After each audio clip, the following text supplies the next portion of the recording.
Imagina a seguinte cena: alguém sendo trancado nas piores masmorras da França por mais de 3 décadas, com o rosto completamente escondido de todo mundo. Ninguém sabe o nome dele. E o crime que ele cometeu? Um mistério absoluto. Hoje a gente vai mergulhar de cabeça em uma das histórias reais mais assustadoras e enigmáticas lá do século XVII, o prisioneiro sem rosto que aterrorizou o rei da França. Estamos falando de um cara de carne e osso que passou 34 anos sendo jogado de um lado para o outro no sistema penal francês, terminando na famosa e assustadora Bastilha. Tudo isso sob um nível de sigilo tão, mas tão absurdo que parece até um roteiro de filme. E aí a gente já bate de frente com aquela pergunta clássica, né? A mesma que vem ecoando há séculos. Será que esse homem misterioso era, na verdade, o irmão gêmeo escondido do rei Luís XIV? A gente fica pensando, será que só a existência dele já era uma ameaça tão grande ao monarca absoluto, todo-poderoso Rei Sol, que ele precisou ser literalmente apagado da história em vez de simplesmente executado? Essa é de longe a teoria que mais dominou a cultura pop e grudou na nossa imaginação. Mas a verdade que os registros históricos mostram é uma teia de intrigas políticas ainda mais fascinante que isso. Vamos dar uma olhada nos fatos. O que deixa esse caso realmente arrepiante são as condições totalmente bizarras desse confinamento. Para vocês terem uma ideia, as regras eram insanas. O rosto do prisioneiro tinha que ficar sempre escondido, sem exceção. O nome verdadeiro dele, ninguém sabia. Ele era chamado só por pseudônimos, tipo Marchioli. E olha isso, os guardas tinham ordem expressa para matar o cara na mesma hora se ele abrisse a boca para falar sobre qualquer coisa que não fosse as necessidades básicas do dia a dia. Contato com estranhos era totalmente proibido. Mas, ao mesmo tempo, e aqui é que o negócio fica estranho, ele não era tratado como um criminoso comum. A cela dele era super bem mobiliada, ele usava roupas de tecidos finos e caros, e os oficiais da prisão até tiravam um chapéu na presença dele. Quer dizer, isso prova sem sombra de dúvida que ele era alguém de um valor gigantesco para o Estado francês. Quando a gente rastreia os passos desse cara, dá para ver 34 anos de uma vida inteira sendo apagada metodicamente. Tudo começa a ser documentado lá em 1669, na fortaleza de Pinerolo, na região dos Alpes. Aí, em 1681, ele vai para Exílies. Quando rola uma ameaça de conflito na região, em 1687, transferem ele para a ilha de Sainte-Marguerite. E o detalhe, numa liteira lacrada só para garantir que absolutamente ninguém visse quem estava ali dentro. Finalmente, em 1698, essa jornada exaustiva acaba na prisão mais temida de todas, a Bastilha, em Paris, onde ele morre em novembro de 1703.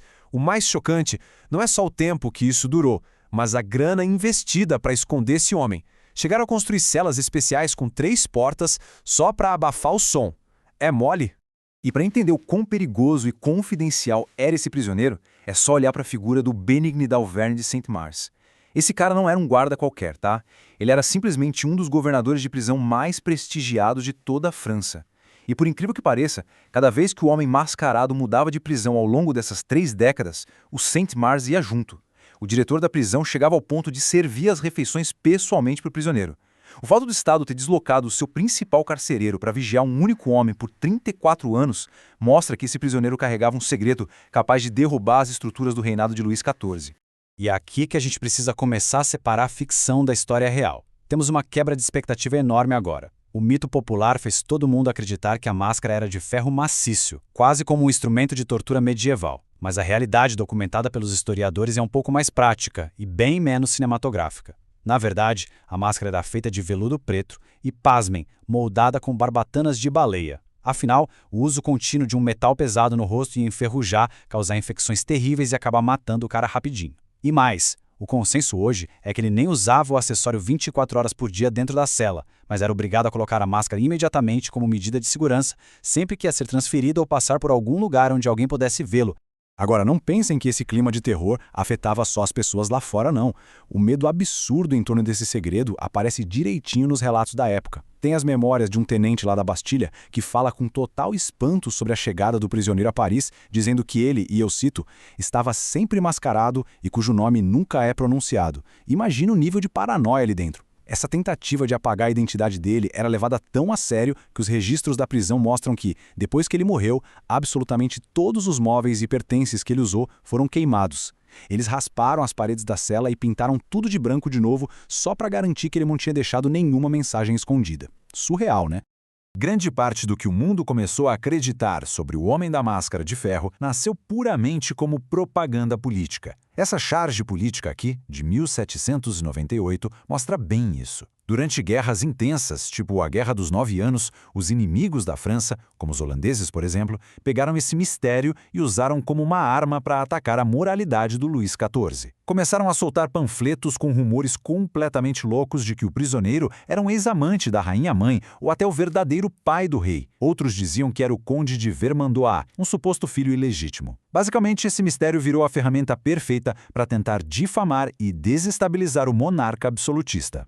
Bom, então quem era o tal homem por trás do veludo escuro? Na cultura pop, nos filmes, a resposta é sempre super dramática, né? O irmão gêmeo do rei. Mas a pesquisa histórica moderna aponta para um lado diferente, embora seja tão explosivo quanto. A teoria mais forte e aceita entre os historiadores hoje é que ele se chamava Eustache Doger. O Doger era um valete, que é basicamente um criado pessoal de alto escalão. E o que os pesquisadores descobriram é que ele estava envolvido até o pescoço em escândalos políticos gigantescos. A tese é que ele ouviu alguma informação devastadora. Então, ele não foi preso por quem ele era, pela sua linhagem, mas sim pelo que ele sabia. Soltar esse homem ou mandar matá-lo em praça pública seria um vexame gigantesco para a coroa francesa.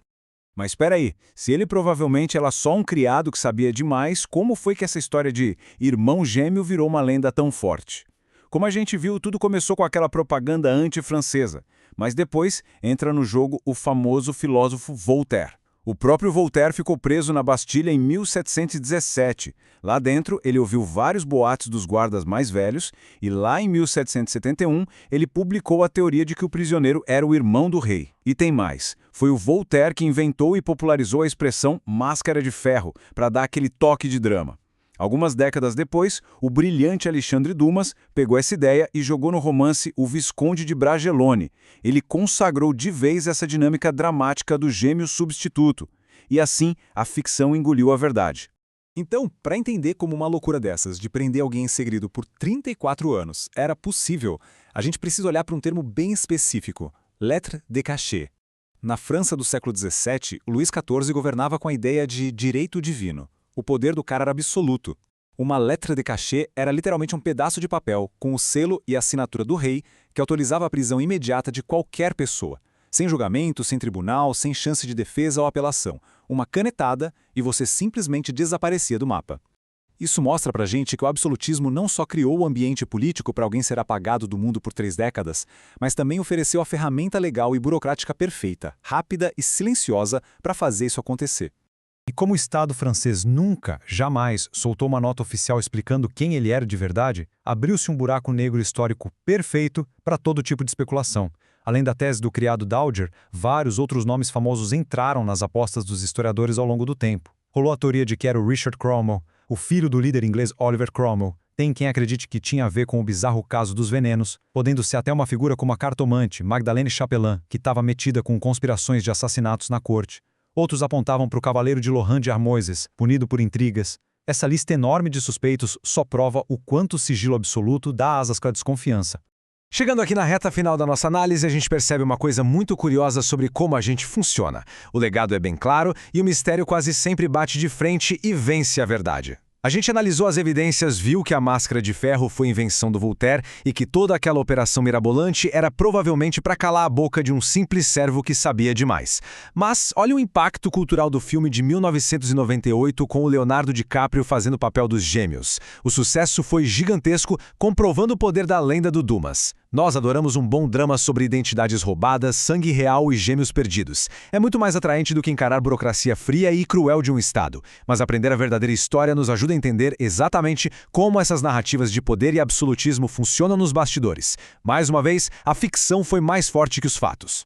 E depois desse mergulho histórico simplesmente fantástico, chegamos ao final dessa investigação. Comentem neste vídeo qual tema vocês gostariam de ver nos próximos vídeos e não se esqueçam de se inscrever no canal. Com todas essas evidências na mesa hoje, fica o desafio para a gente continuar questionando as histórias que nos contam. Qual versão vocês acham que faz mais sentido sobre quem estava por trás daquele veludo escuro? Um grande abraço a todos e até a próxima!